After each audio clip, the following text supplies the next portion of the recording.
Ouais, donc là, voici une installation où on utilise de la géothermie pour alimenter des packs. En fait, il y a 4 pompes à chaleur dans la chaufferie. Et ces pompes à chaleur, donc si elles sont en mode chaud ou en mode froid, elles vont utiliser. Alors, en mode, par exemple, l'été, en mode refroidissement, on se sert du sol pour rafraîchir en fait la partie condenseur de la PAC. Et du coup, ça permet en fait d'être côté évap en mode refroidissement au niveau des. Par exemple, ça peut être des batteries froides de CTA, ça peut être un panneau rayonnant en mode froid, etc. Donc, et ça peut aussi apporter quelques calories de préchauffage au niveau du réseau de chauffage. Voilà.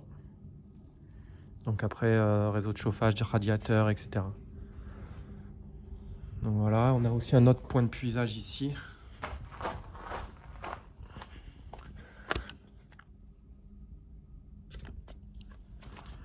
Donc voilà.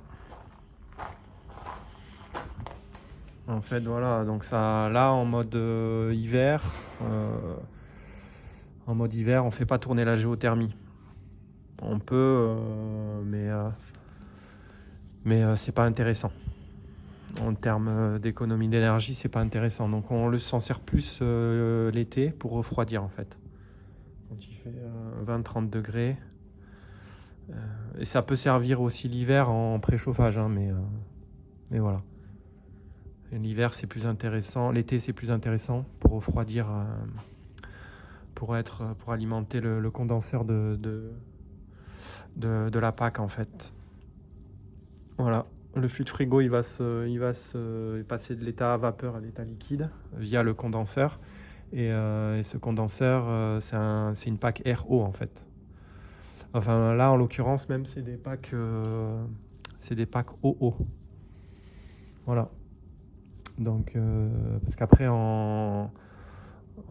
côté évaporateur on est sur une alimentation d'un ballon tampon.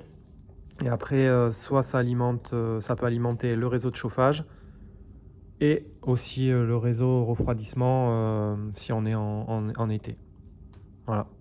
Via un collecteur, il y a un gros collecteur en fait, et suivant le mode de fonctionnement de la PAC, vous alimentez soit la partie collecteur, partie refroidissement, donc panneau rayonnant en mode froid ou les batteries froides de CTA, soit la partie chauffage pur avec des radiateurs, des planchers chauffants, etc.